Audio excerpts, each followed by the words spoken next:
Yeah, look, Mike, it's been good. It wasn't a bad flight to get here. We've had 2 full days of training. We're quite comfortable. We've gone through our work, so it's been good. Okay. And looking ahead to the game, obviously you guys ended the Currie Cup with about 5 loose forwards in the starting team. Now you've at least got a couple of locks playing. How's it been? Well, it's been good. It's nice to have someone Murad back. He's also quite happy to come back. So it's been great for us. And to also have Adre Smith coming down from the Griquas. Obviously, we'd worked with him earlier in the year in the Rainbow Cup Challenge. So it's very, very good to have the 2 specialist lock with us. Sure, and obviously it's the start of a new competition. It's exciting for everyone. Everyone's starting off on the same footing, and it's the first time Stormers have been overseas since I think 2019. It's your first overseas tour with them as well, so that must be exciting. Very exciting, Mikey. We're just ready to get going now. We can't wait for the game.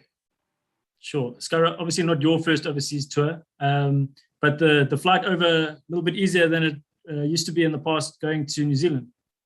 Definitely not, Mikey. I think I'm used to business class. But yeah, no, definitely. I think compared to 4 flights to getting to New Zealand, just 2 flights, and we're in Italy. So yeah, in that perspective, yeah, a lot easier, and the time zones, and I doubt anyone struggled to sleep first night, and yeah, so I think not a bad travel at all. Okay, and I understand you guys are quite close to where you're training. The setup there, good. How's the rest of the squad feeling? What's the spirit like? Yeah, I think the first day obviously was quite, but not hectic. But after traveling for so long, get the cobwebs out, and but what's nice is everyone's been welcoming. The training ground is right here. The gym is right here. So I think with everything with COVID, and it's nice to have everything in one. So I think that makes it a lot easier time-wise as well. Less traveling, so you have more time to put the feet up and to do more sort of analysis and tweak a few of the finer details. And then Scarra, just for you personally, obviously you were out for the back end of the Currie Cup, being very conservative with one of our prized assets. Excited to get going again? Yes, definitely. I think, it was unfortunate. I think my body hasn't given me trouble for the past, I think even before the pandemic. So to get a soft tissue was a bit disappointing, but that's part of the game. And I'm looking forward. I think everyone's got a bit more energy, we're not playing the Griquas or the Sharks again. It's nice to get out a bit, and for a lot of us, not just the youngsters, for a lot of us, it's new. We only have Chuba, Rocky, and Branas, who are quite familiar with the environments and the different refs and all of that. So that'll take a bit of adjusting, but there's no time to find our feet. We have to hit the road running. Perfect. All right, guys, we're over to you now. If you've got questions for these guys. Hi, Rito, Ntubeni here. You guys hear me? Yeah, great. Okay, good stuff. Rito, 2 questions. The first one, you obviously touched on the guys that are back, and the guy you got from Griquas. Anybody not available for this week for any reason? And then my second question, how much have you guys got out of the Bulls game, and if you look into that, what these guys did to the Bulls game, and you obviously got a Stormers guy, former Stormers guy, captaining them. Yeah, look, first question is, everyone who's here on tour is available, everyone trained, so everyone's up for selection. And with regards to the second question, I strongly think, the style or the template they use to play the Bulls is probably exactly what they'll use to play us. We've studied them really well. We've looked at that game. We've looked at the past 2 games. that they've played against Edinburgh and who's the other one? And Sale Sharks. We've obviously learned a lot on how they approach the Bulls game, but we've also seen what they can do of these last 2 games that they played. So it is going to be a challenge playing against these guys. They are, after all, the Rainbow Cup champions. But yeah, we feel we've done well to sort of study how they operated against the Bulls and these past 2 games. Rito, Scarra, how's it going? I hope you guys are well. Buongiorno, Steph. I'm quite mystified. How did you get Salman and Sazi into economy class, or did you fit them into business class? Guys, just there was you referred to their strengths, what they bring to the game. I mean, what did your study, Rito, show about them? And then also, do you think having the 2 specialist locks available would help you address the issue of the kickoffs? Yeah, look, Stephen, from what we picked up, they also got quite a big pick. They strive on their strong set piece. They, try to scrum you for penalties, then maul you. In their 22, they'll go for the maul rather than going for points. And they try to squeeze you that way. So they play off a very big pick and a strong set piece. And obviously they've got a very good general in Devel who puts them in the right areas, makes good decisions, and that helps them, get into those comfortable scenarios where they milking penalties from the opposition. And then when they get into the 22, they just stay there and try to slowly squeeze you. And then to sort of the third question that you asked about the locks, yes, it's catching kickoffs. I was a lock myself is a highly specialized skill. Having 2 specialist locks makes a huge difference. It's guys that have been practicing that for a long time. It's definitely going to make a huge difference to our team. Scarra, in terms of the Benetton attack, they also like to play with width, and I know you sometimes like to operate in those wider channels there, carrying strongly. But yeah, just in terms of handling the attack as a defensive unit, obviously in the Currie Cup, things were perhaps a bit looser and guys had to go and that was almost like the spirit of the competition. But the URC, with the European teams, they're obviously a bit tighter. Yes, no, definitely, Ashfaq. I think as Coach Rito said, we did our homework. There's a lot more structure, especially first few phases. It's like small things like, in Currie Cup, people don't usually go into the 15 once they've been tackled. So it's just those small little things where we're going to have to adjust to and be awake and have a lot more comms. But it's nothing. It's not a headache. We think it's not a headache. We trained it today. We just came off the pitch now. And there will be a lot of tweaks, but, I think we shouldn't fear that or shouldn't be scared of the little tweaks. I think we should embrace it. And they also haven't played against us, South African teams, a lot. So I think we shouldn't put too much emphasis on how they play. We should keep our DNA and just get better and execute and less errors and make sure we know what your job is and do your job. And hopefully things will go our way. Rito, when we spoke now about the locks and so on, how much do you think getting Salman in particular will contribute to your stopping power, just from a physical point of view? And then secondly, just from my side, you guys use the Currie Cup as a kind of a bigger picture, tournament. One of the guys that came through that did really well was Sazi, and you guys need props for this challenge. You really, really need your props. So do you think that your approach to the Currie Cup, where sometimes you made brave selections is going to potentially pay dividends for you now?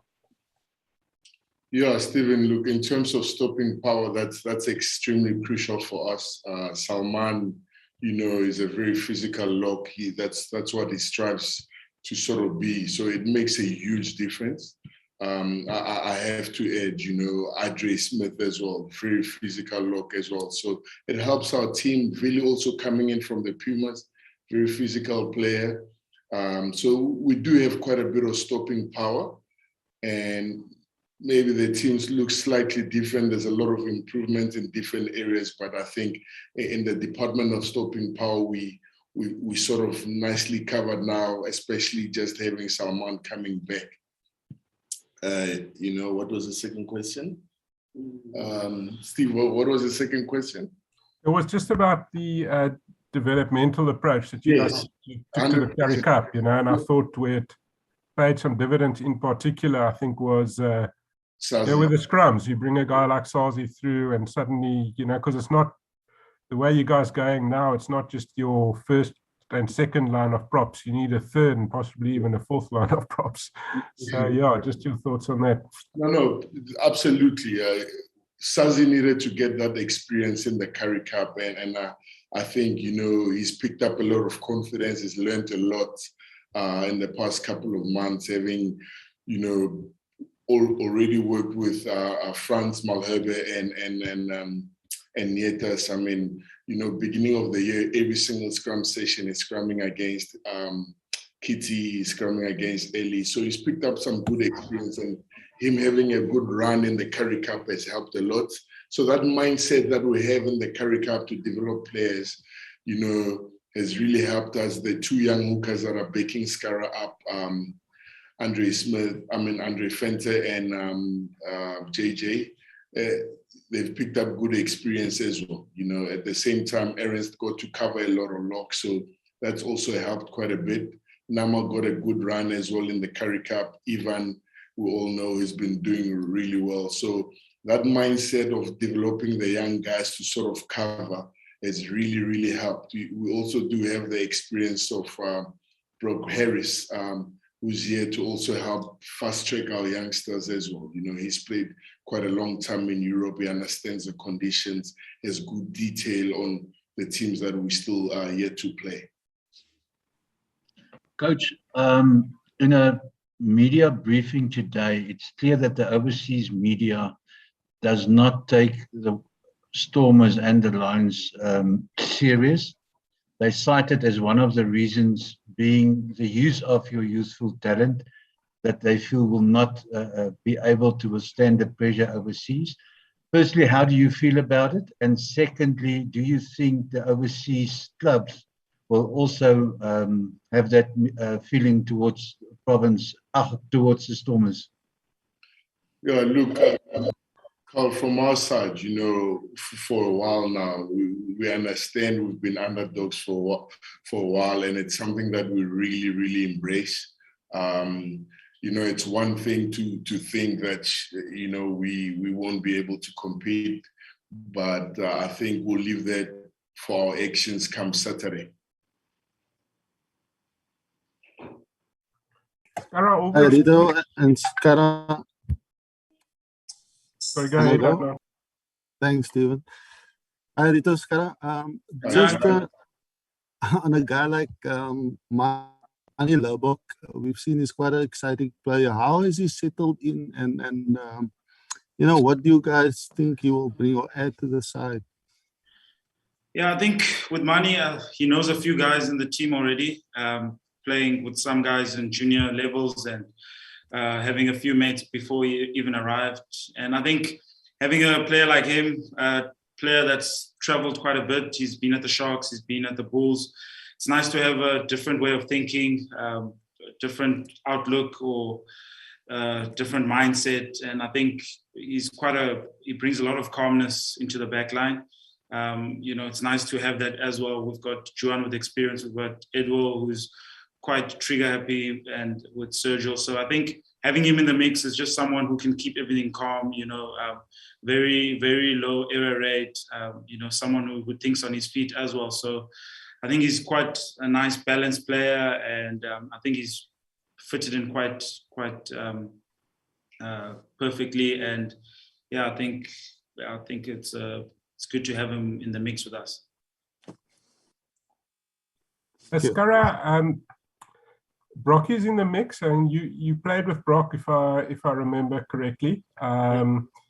And just your thoughts on what he can bring to you guys now. Not necessarily as a player, I guess he's a backup, but what value can he add now? The other thing, okay, go for it. I think with Shiminot here, it's nice to have someone who's played over 400 first-class games.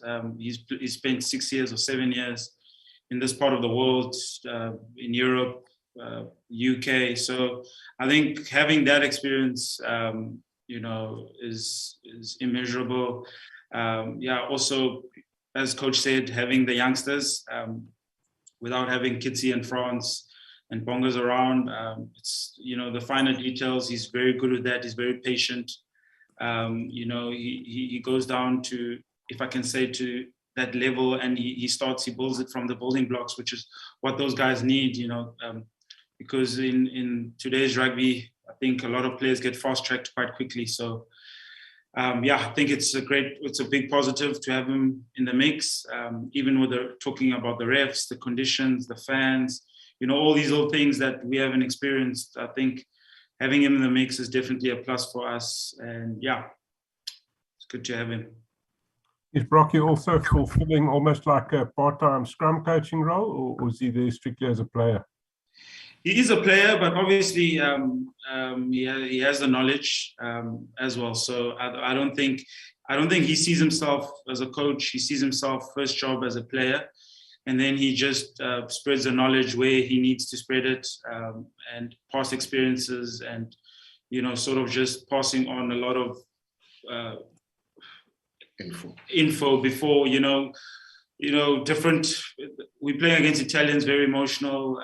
And things like that, he would know that. We wouldn't know that. So small things like that that Brocky has helped the younger guys with. And just for you personally, all the experience that you've had over the years, I mean, what does it mean to go into the Northern Hemisphere for this kind of competition? I mean, it must be quite exciting for you. Definitely, Stephen. I think, as I said earlier, it's been a bit, you get a bit lethargic playing in the same tournament, or same team, just the different names of the tournament. And I think, I wouldn't say I've experienced up north, but I've been here a few times. So I sort of understand the conditions, not this time of the year, but I understand the conditions. I understand the crowds. I understand quite a little bit. So it's pretty new to me, but at least I've experienced it before, and hopefully that'll help me as well. I think my role in the team would be to try and keep the calmness and focus and execution, and just try and keep the guys on the railway tracks and not deviate or not crack under pressure, and try and lead where I can. Scarra, you spoke about the emotional sort of side that Italian rugby is known for, and the Bulls in that Rainbow Cup final almost like caught cold by having the crowd there. They weren't used to it, and just the intensity of the Benetton pack. You guys must have spoken about that and how to deal with that sort of outside pressure. Yeah, we have mentioned it, and the guys who have been here mentioned it, emphasized it. So we know it's coming, but obviously we haven't played in front of crowds in 18 months. So it's going to be a bit different, but as I said earlier, there's no place we have to hit the road running. It's going to be different, but we have to just suck it in. The Bears going to be in our boat once we hit the field, so there'll be no one out there to help us. So we need to make sure we're ready. We've been preparing. We don't have distractions like going to town or having beers or so everything. What's nice is that everything's in the hotel. We're focused. We're just to training and back in our rooms. Have you had the most pizzas so far? No, that'll come soon. That'll come soon, Adna. Beer and pizza Saturday night, guys. Is that after the game? After the game, hopefully, yes. Sure. All right. Do we have any other questions? Federico, with an Italian journalist on here, do you have anything you want to ask? No, thank you. I take advantage of the question from my colleagues down. I'm very happy to have these 4 new teams in the tournament, and good luck for the Stormers. Thank you. Thank you. Thank you, Federico. Gracias. Thanks. Yes. Good luck on Saturday, especially, I'm sure. All right. Any other questions, guys? We're happy. Thanks, Michael. Cool. Sorted. Thanks, guys. Nice Good one, luck. guys.